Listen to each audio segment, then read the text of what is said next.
So we'll start with the second part of the nationalism in India. We'll be discussing about the non-cooperation movement, and then we'll move to the third part, which is the civil disobedience movement.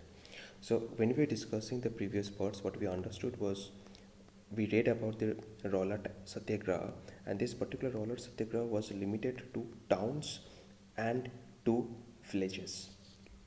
Sorry, it was limited to towns and to the cities, and it was not a wide based movement.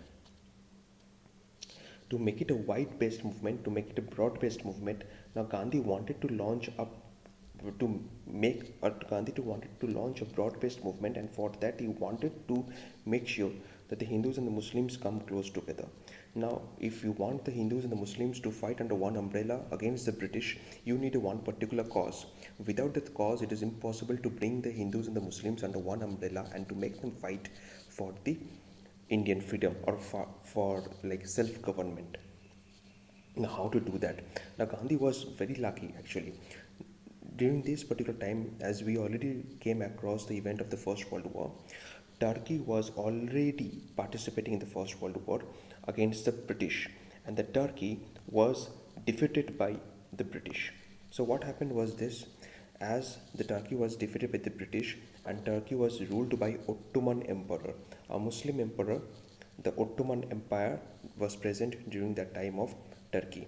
So what happened was that there were widespread rumors that as the British have defeated the Muslim Empire or the Ottoman Emperor of Turkey, there might be a scenario where the emperor might face a lot of humiliation in the hands of the British.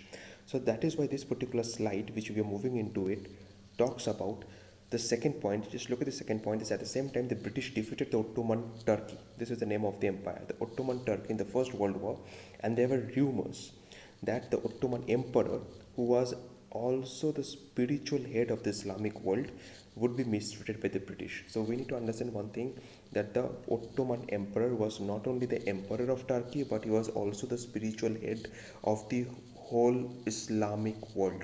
Not just the spiritual head of Turkey, but he was also the spiritual head of the Muslims of the whole world. So naturally this particular news, or I would say this particular rumor, came very fast to Indian Muslims. The Indian Muslims were very concerned about the respect, or about the loss of the respect, or the loss of the prestige of the position of the Ottoman Emperor. Now, to defend the Khalifa's power, look at the third point this says, to defend the Khalifa's power. Who is the Khalifa? The Khalifa is the Ottoman Emperor. That is the Khalifa. So, defend the Khalifa's power, a Khilafat committee was formed within Bombay. And who formed this committee? The Ali brothers. They're popularly known as Muhammad Ali and Shaukat Ali. They are also known as Ali brothers. These two young leaders discussed with Gandhi about the possibility of the united action. So Gandhi was already looking for a united Hindu Muslim, a united group to fight, to put up a fight against the British, and Gandhi got a fabulous opportunity, because this opportunity was brought about by the Ali brothers, so the Muhammad Ali and the Shaukat Ali.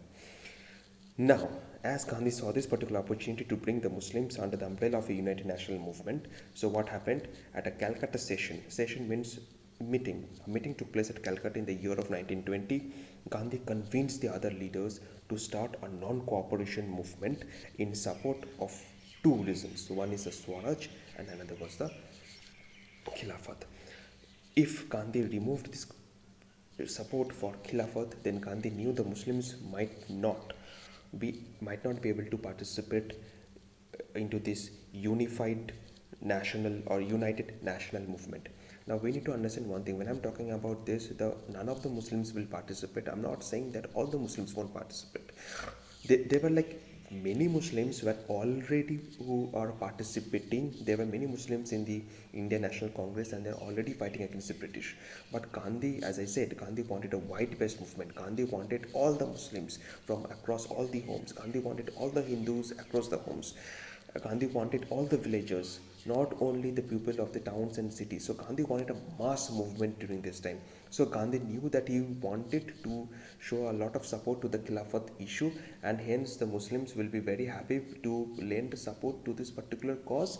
So Gandhi said that we will be starting this non-cooperation movement against two issues, and the Muslims and the Hindus and the Indians, Muslims and the Hindus, they have one common enemy, which is the British, because the Khilafat was also being removed by the British, and British is ruling in India, so Indians are also looking for Swaraj.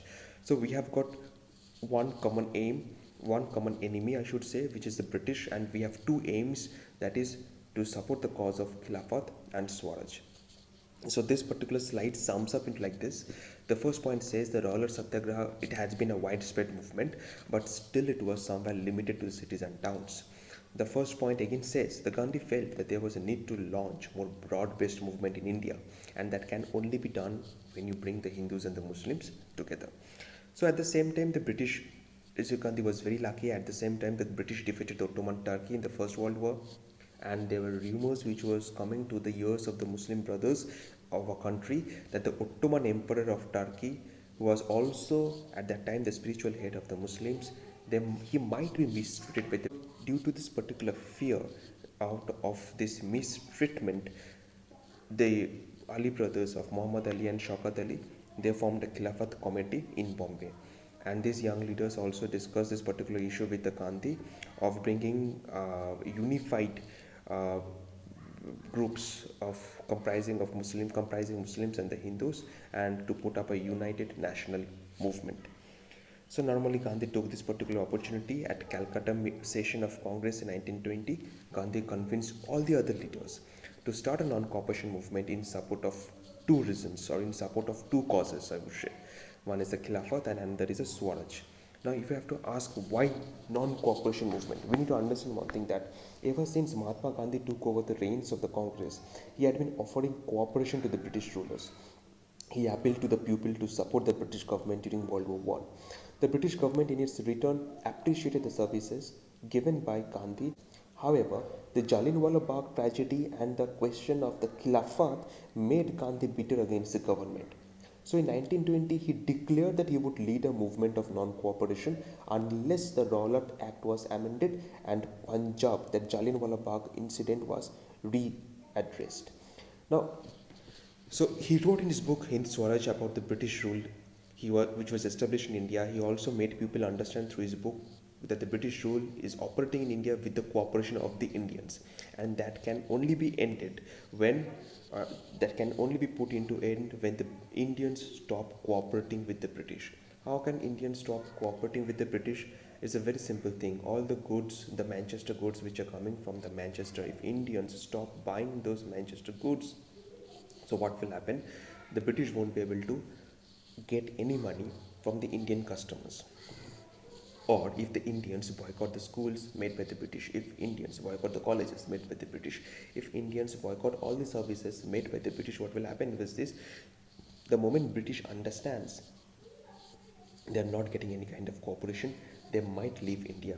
So Gandhi actually wrote in his book that the British rule was established in India with cooperation of Indians, and British rule had survived only because of this particular cooperation.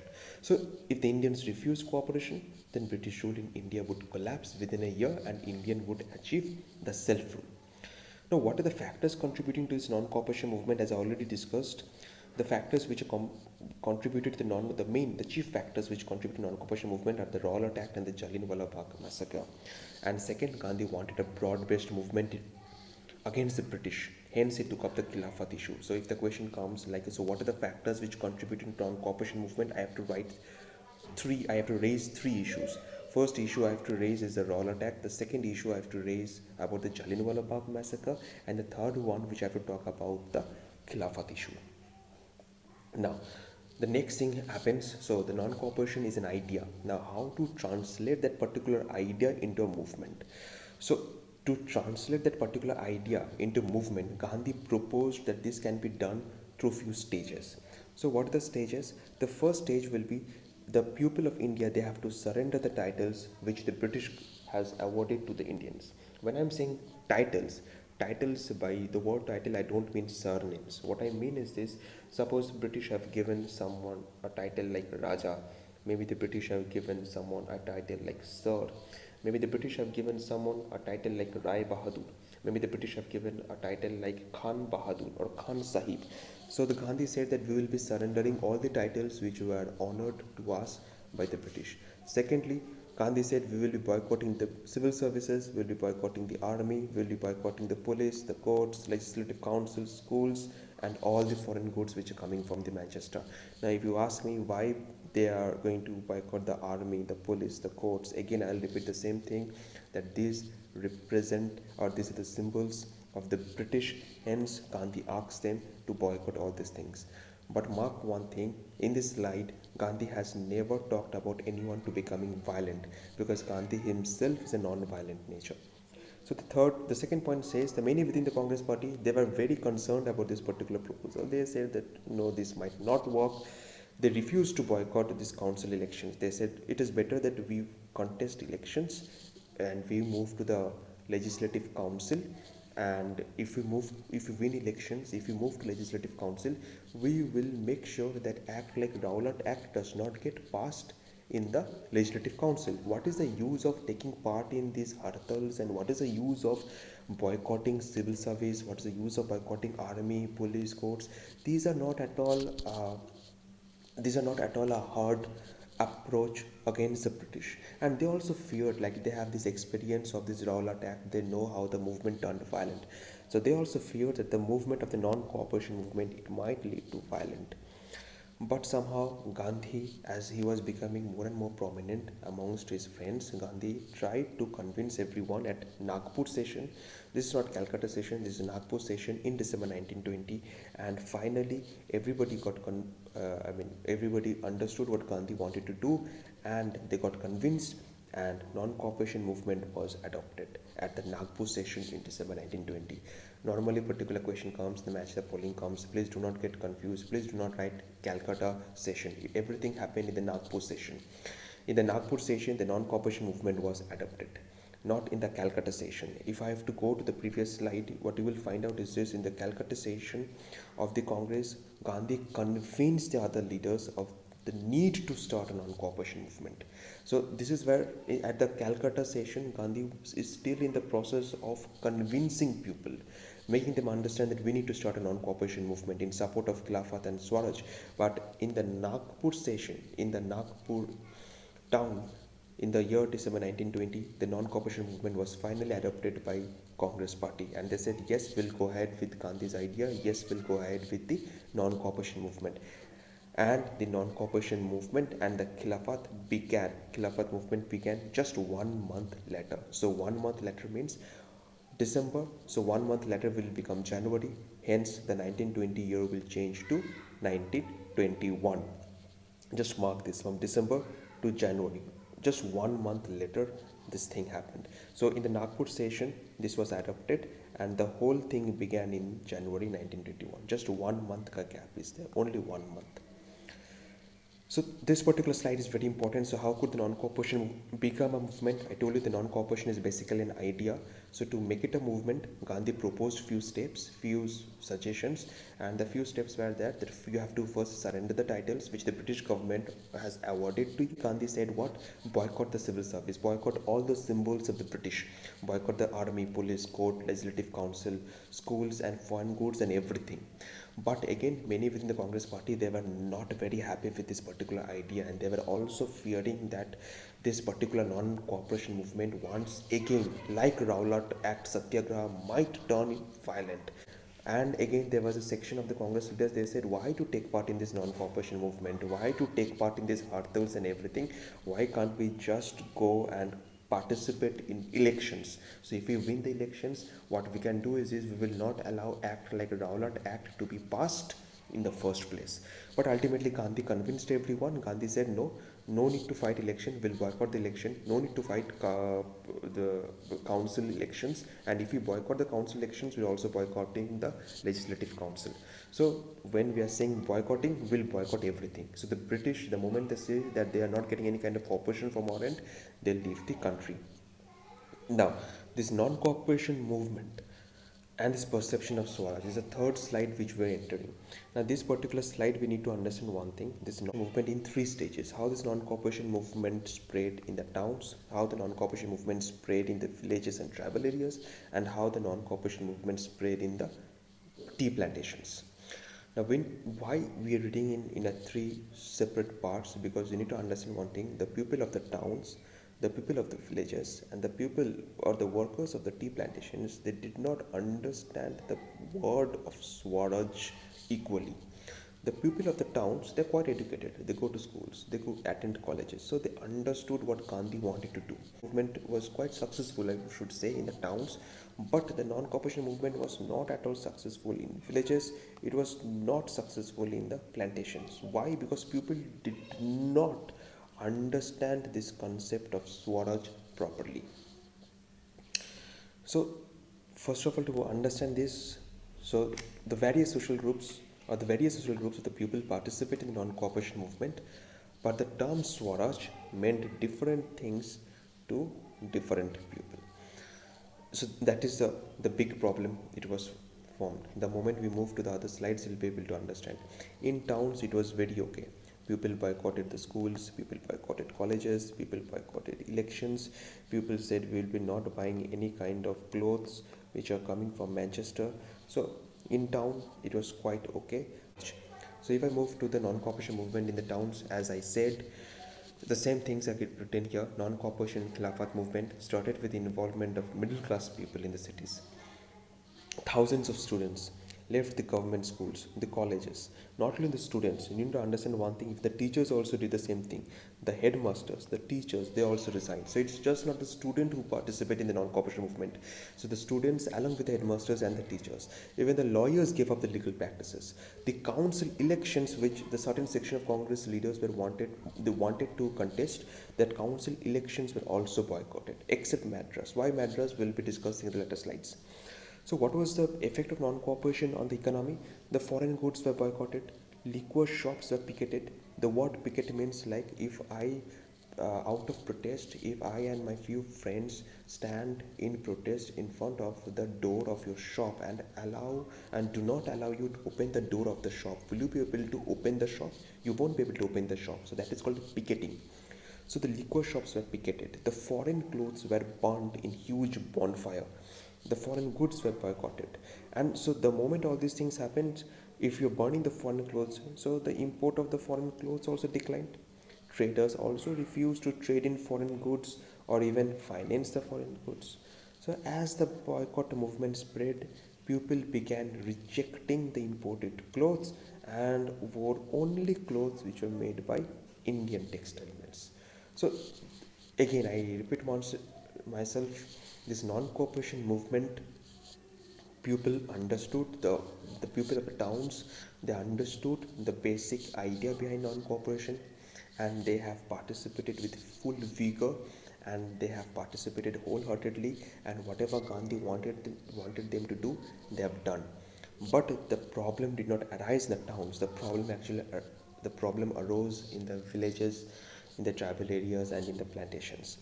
So if I move to the next particular slide, we need to understand, before we understand how the non-cooperation movement spread out in villages. Before we talk about that, we need to talk about the basic problems. What was a problem, the basic problem in the villages?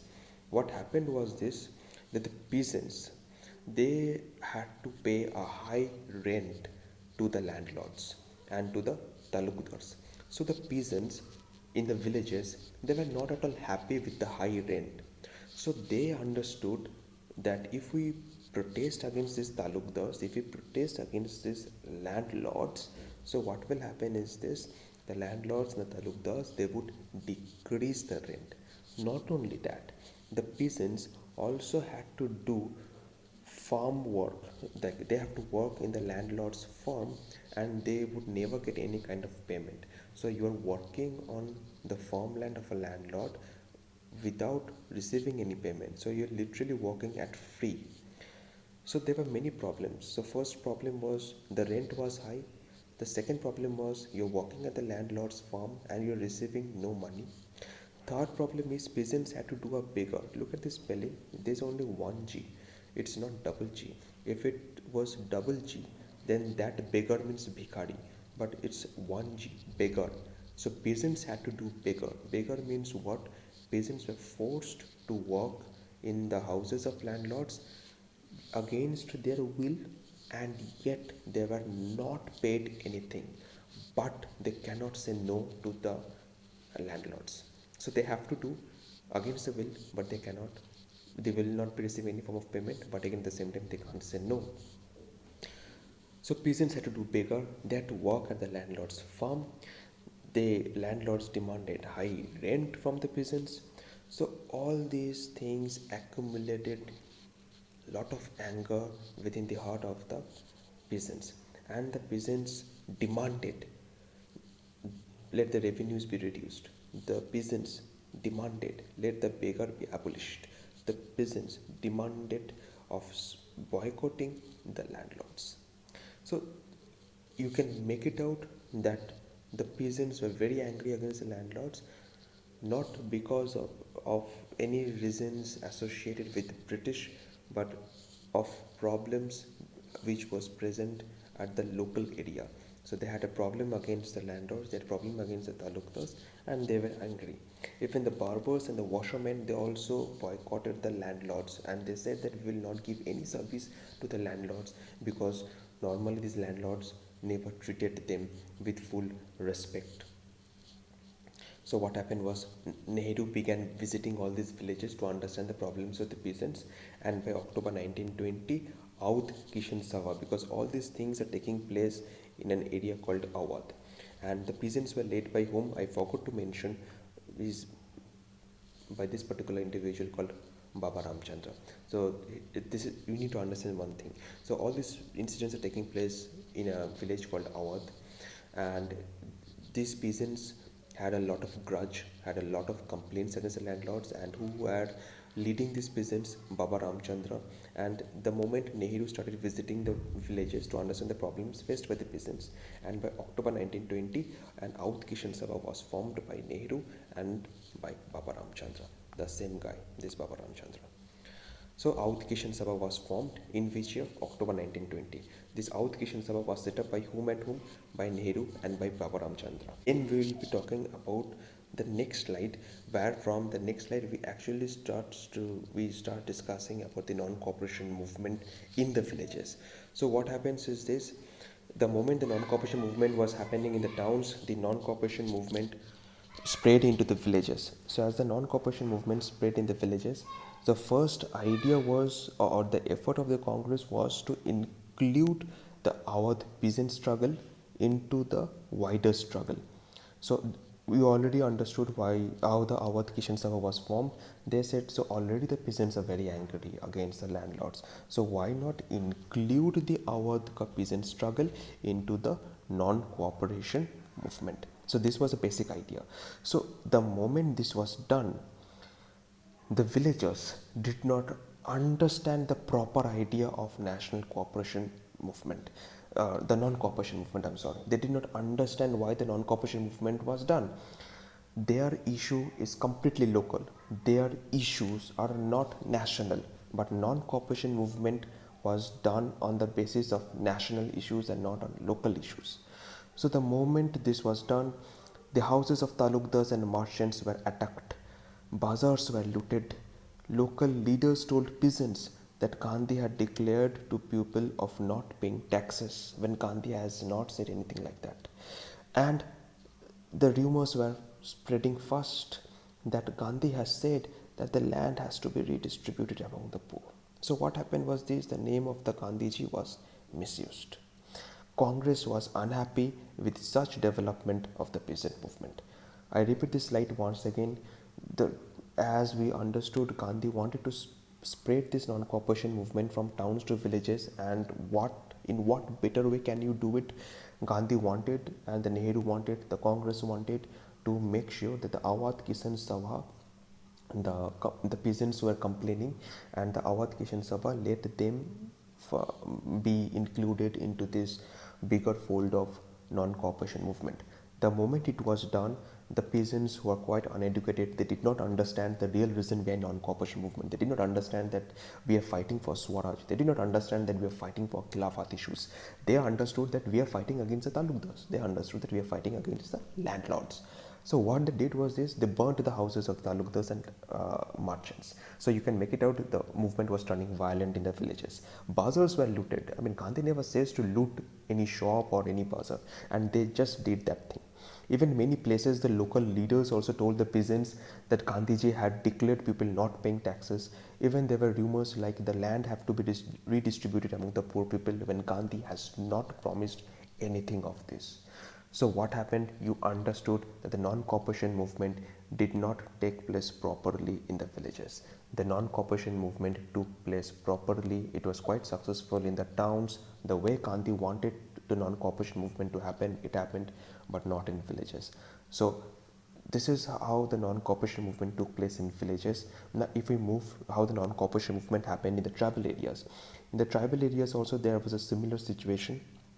In the forest regions of Andhra Pradesh, the British government actually closed large forested areas and they prevented people from entering the forests to graze the cattle or to collect fuel, wood and fruits. Now you need to understand one thing: the tribal people who stays normally in the forests, they collect the fruits, they collect honey, they chop the woods and they collect those fuel woods. So basically the livelihood of these people is based on the resources provided from the forests. Now, if the British do not allow them to enter the forests, how will you collect the fuel wood? How will you make sure that you will graze the cattle? How will you collect the fruits? So naturally, these tribal people and the hill people, their livelihoods were affected. Their traditional rights were also denied, and they got extremely angry against the British. Now, when the British government began forcing these peasants to come to contribute to road building in the hill, the people revolted it. People said, we will not help you in building roads in the hill areas because you do not allow us to enter the forests. So a person called Alluri Sitaraman Raju, this is a funny character. He claimed that he has a special power. So we read about Baba Ramchandra in the Awadh. Now we are reading about another character called Alluri Sitaram Raju. Now this character is a funny character. This character played the role of a villain and a hero. How he played the role of a villain and a hero will understand this thing. He actually claimed that he has a lot of special powers, like he could make future predictions, he can heal people from any diseases, he can even survive bullet shots fired from the British guns. And Alluri Sitaram Raju became a local hero. And Raju also talked about the greatness of Gandhi and he was inspired by the non-cooperation movement. So Raju requested the people to wear khadi, give up drinking at the same time. But he also said that India can only be freed by the use of force and not non-violence. Please mark this one. So he said that India can only be freed through violence and not through non-violence. So can you understand the dichotomy within the character of Alluri Sitaraman Raju? On one side, he's a big fan of Gandhi. He's requesting the people, he's spreading the message of Gandhi to the tribal people to wear khadi, to not to buy clothes coming from Manchester, to give up drinking at the same time. But again, at the same time, he's also saying that India can only be freed by the use of force and violence and not through non-violence. So what happened? The moment Alluri Sitaraman Raju is spreading these things that India can be freed through violence and Gandhi wants you to do this, so what will happen? The people of Andhra Pradesh, the tribal people of Andhra Pradesh, they attacked the police stations. They carried on warfare, means they tried to indulge in war with the British for achieving Swaraj. So from this particular slide, what we understood, Gandhi himself being a non-violent in nature, the movement in the tribal area is turning into violent, but we cannot blame Gandhi. This blame goes to whom? This blame goes to Alluri Sitaram Raju.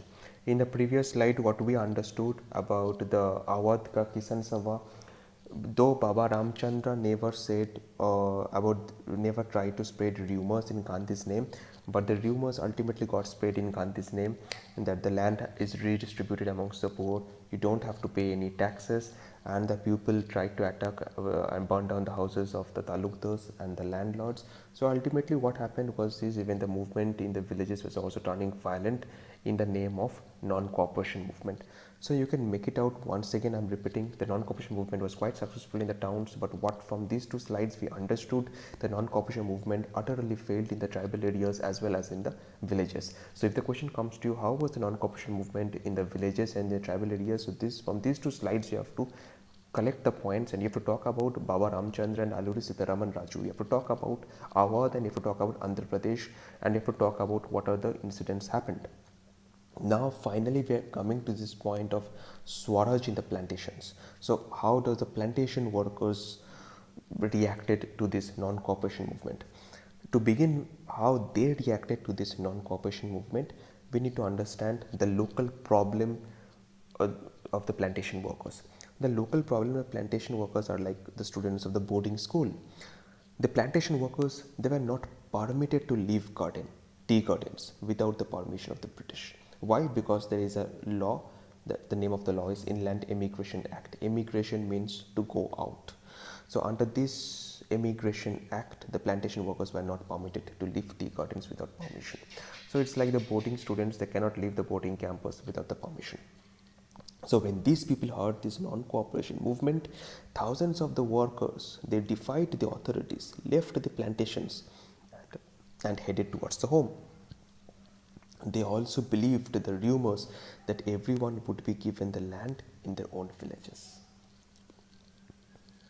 What happened? Ultimately, they could not reach the destination. They caught by the police and they were brutally beaten up. Again, this form of the protests were not defined by the Congress program. These tribal people interpreted the term Swaraj in their own way. So what we are trying to understand from this is plantation workers. So the first slide we talked about the Awadh, then we talked about the Andhra Pradesh, that is of the village, and now about these plantations, the plantation workers in Assam. What we understood that due to Inland Immigration Act of 1859, plantation workers were not allowed to leave the tea gardens without permission. So when they heard of non-cooperation movement, they did not realize the concept of Khilafat and Swaraj. They understood Swaraj means Swaraj from the owners of plantation or owners of tea gardens. So thousands of workers defied the authorities. They left the plantations and they started walking towards home. But could they reach home? No, they could not reach home. In the midway, they were caught by the police. They were brutally beaten up by the police, and they were again brought back to the plantations. So ultimately, you can understand the tribal people also misinterpret the term Swaraj.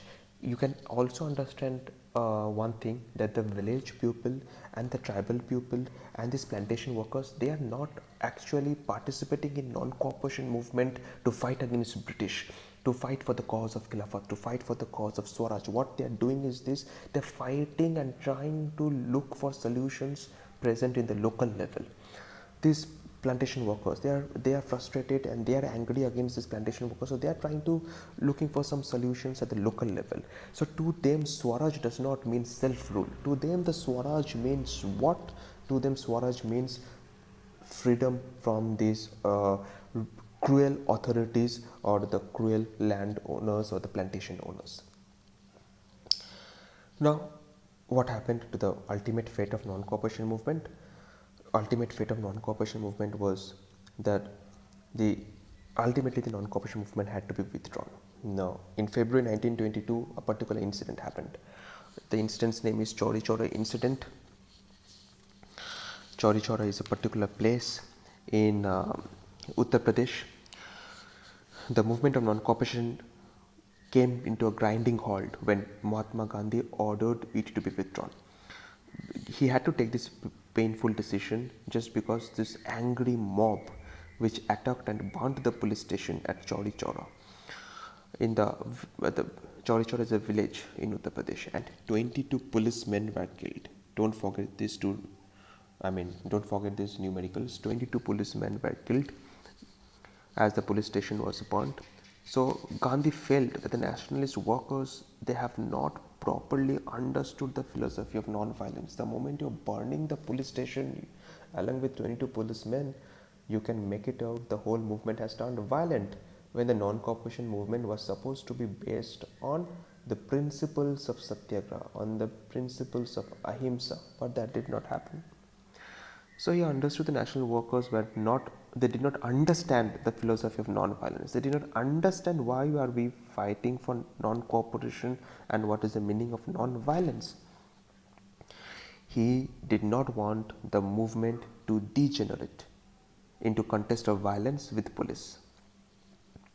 Gandhiji appealed to everyone, and by February 1922, Gandhiji withdrew the non-cooperation movement as he felt that the movement was turning violent in many places and satyagrahis needed to be properly trained as different people understood Swaraj in their own way. Even within Congress, few leaders were tired of mass struggle and they wanted to contest elections. Remember in the previous slides, if we go back to the previous slides, there were certain sections of the Congress leaders, they were like, they warned Gandhi that this one, that the whole thing might lead into violence. And this thing, and these people of the section of the Congress leaders, they said to Gandhi that it might lead to violence. Why start another non-cooperation movement? They said that let us not boycott the council elections, let us participate in the council elections, and let us not go ahead with the non-cooperation movement. And that's the same thing which happened right now. So if I come back to this particular slide, leaders tired of mass struggles and they wanted to contest elections to the provincial councils. They said that it's very important for us that we will contest elections, provincial councils. We will not allow acts like Rowlatt Act to be passed in the first place. Within the Congress, two leaders, Chittaranjan Das and Motilal Nehru, they did what? They formed a separate party. And they said that we want to fight for elections, so we will form a separate party. And whatever the young leaders like Jawaharlal Nehru and Subhash Chandra Bose, they said no, they appealed to Gandhiji, do not withdraw the non-cooperation movement. Let us go ahead with this and we can attain full independence. There were other two factors where non-cooperation movement had to be withdrawn. Why? Because try to understand one thing. Gandhi is appealing everyone not to buy the clothes which are getting imported by the British. So people have to wear something, like they have to find a substitute to the imported clothes, and the substitute was khadi. But khadi during that time was quite expensive than general mill cloth, and poor people could not buy khadi. Students and teachers discontinued leaving schools. Why? Finally, the lawyers also went back to work. Why? Because there are no alternate institutions. So students and teachers, they have asked the students, they have asked the teachers, the headmasters, they have all resigned from the British institutions. Right? Now you need to have a alternative institutions made by the Indians where the students can go and continue with their studies, where the teachers can go and continue with the job, where the headmaster can go and become a headmaster, where the lawyers can go and they can practice the law. But we do not have any alternate institutions. All these institutions were made by the British. I mean, if you look at Kolkata, the presidency, university, and all the Calcutta University during that time, they're all set up by the British. So they were British institutions during that time. So even if the students and teachers, they felt that we will not cooperate with the British and they left those institutions, the lawyers also left the Calcutta High Court, but ultimately there are no alternate national institutions. So ultimately what happened? To complete the syllabus, to continue with the studies, the students, the teachers, the lawyers, they all went back. So from this we can actually make it out that these are the events which actually led to the withdrawal of the non-cooperation movement. So this is a very important slide, because if the question comes, what are the factors or what are the events which led to the withdrawal of the non-cooperation movement, for 5 marks you have to mention all these points. Now we'll end with this particular slide. From the next presentation we'll enter the third portion about the civil disobedience movement, and about we'll also discuss about the various social groups and how they participated in the civil disobedience movement.